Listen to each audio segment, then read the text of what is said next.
सुप्रभात सभी को। सुप्रभात। तो प्यारे बच्चों, आज हम अपने 7वीं कक्षा के हिंदी विषय की तासिका में देखने वाले हैं अपना जो चौथा पाठ है ना। पाठ का शीर्षक देहात और शहर। पिछले 2-3 तासिका में हमने प्रस्तुत पाठ देहात और शहर, यहाँ पर हमने देखा था देहातों और शहरों में किस तरह का परिवर्तन हो रहा है।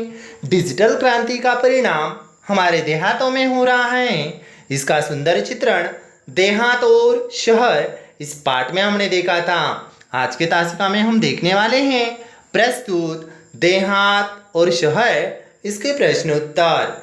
देखिएगा, सबसे पहले यदि सार्वजनिक यातायात के साधन नहीं होते तो इन पर क्या प्रभाव पड़ता, लिखो। उपयोजनात्मक प्रश्न है। सार्वजनिक यातायात के साधन यानी हमने सार्वजनिक साधनों की यहाँ पर बात की थी। सार्वजनिक स्थान यहाँ पर जैसे कि पुस्तकालय होता है, इतना ही नहीं विद्यालय होता है।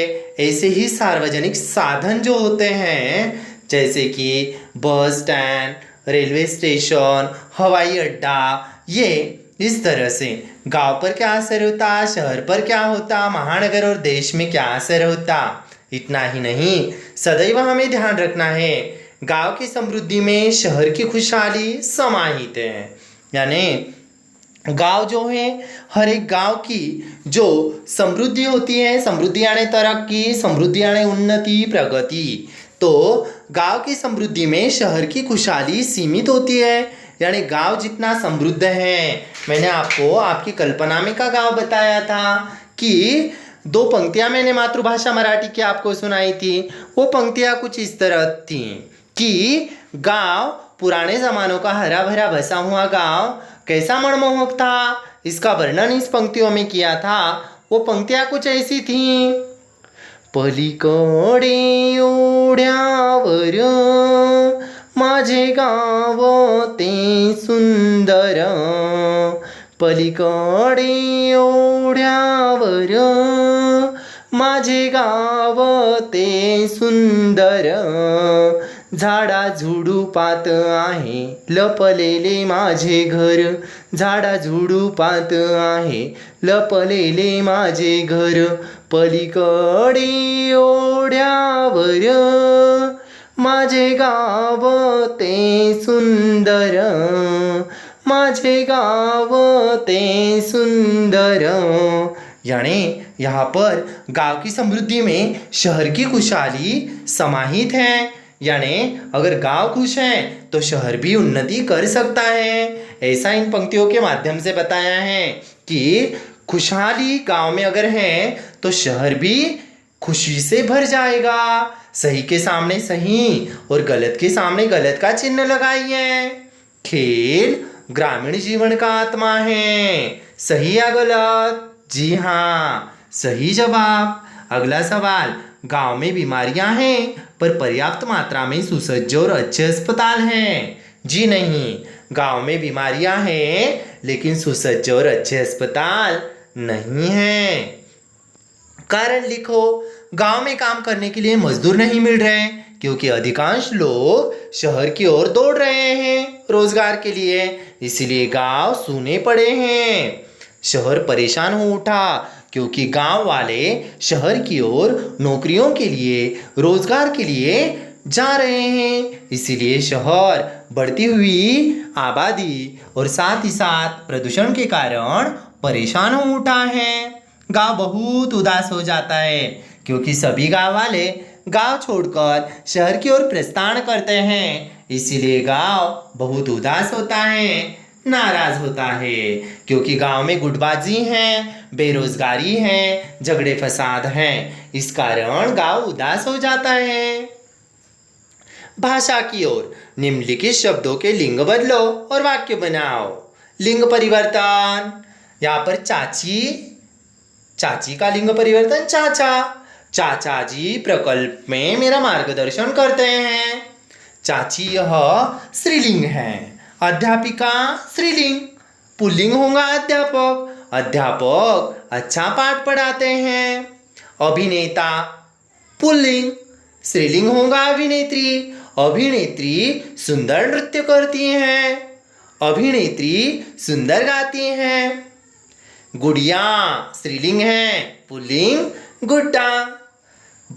जन्मदिवस के अवसर पर सचिन को ढेर सारे गुड्डे मिले। जन्मदिवस के अवसर पर मैंने उसे एक गुड्डा उपहार दिया, या उपहार के रूप में एक गुड्डा दिया।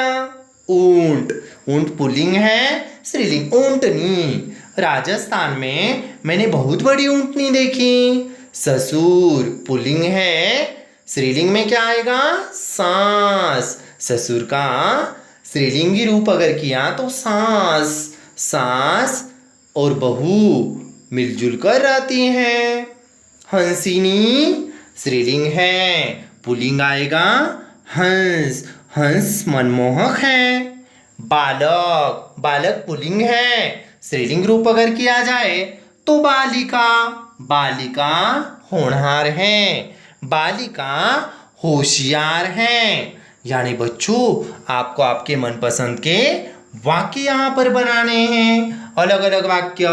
चाची चाचा, अध्यापिका अध्यापक, अभिनेता अभिनेत्री, गुड़िया गुड्डा, ऊंट ऊंटनी, ससुर सास, हंसिनी हंस, बालक बालिका, बालक बालिका।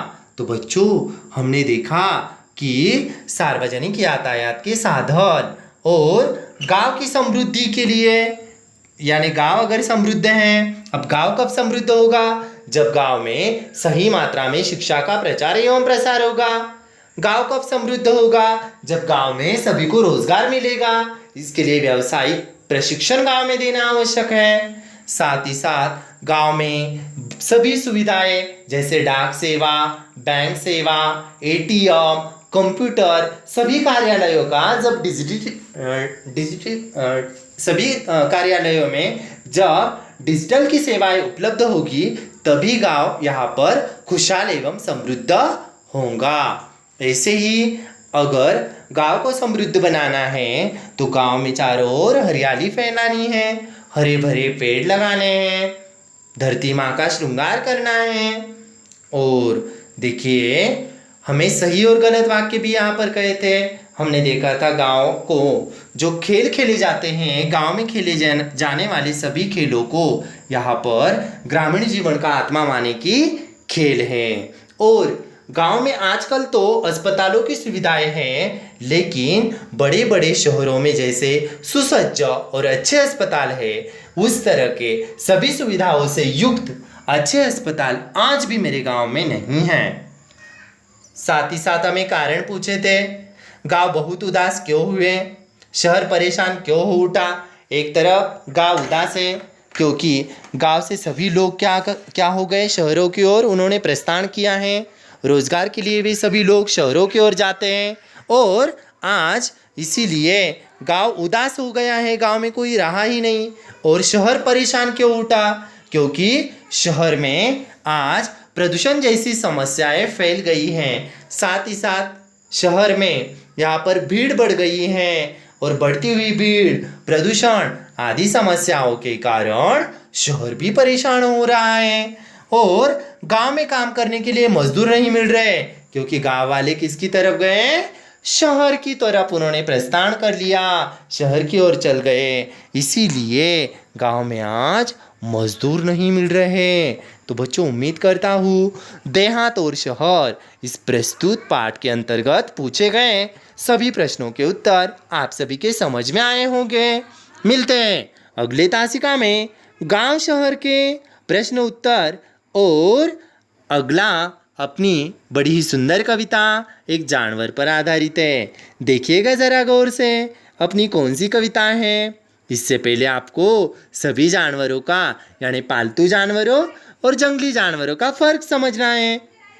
तो देखते हैं अगली अपनी कविता किस जानवर पर आधारित है। देखिएगा गौर से, अगले हिंदी विषय के तासिका में जानवरों पर आधारित, और वो जानवर जो है ना, वो जंगली जानवर है। तो ऐसे ही वो जानवर कौन सा है, इसके बारे में विस्तार से जानकारी देखेंगे अपने 5वें कविता के अंतर्गत तो मिलते हैं बच्चों हिंदी विषय के अगले तासिका में नई कविता लेकर। धन्यवाद सभी को।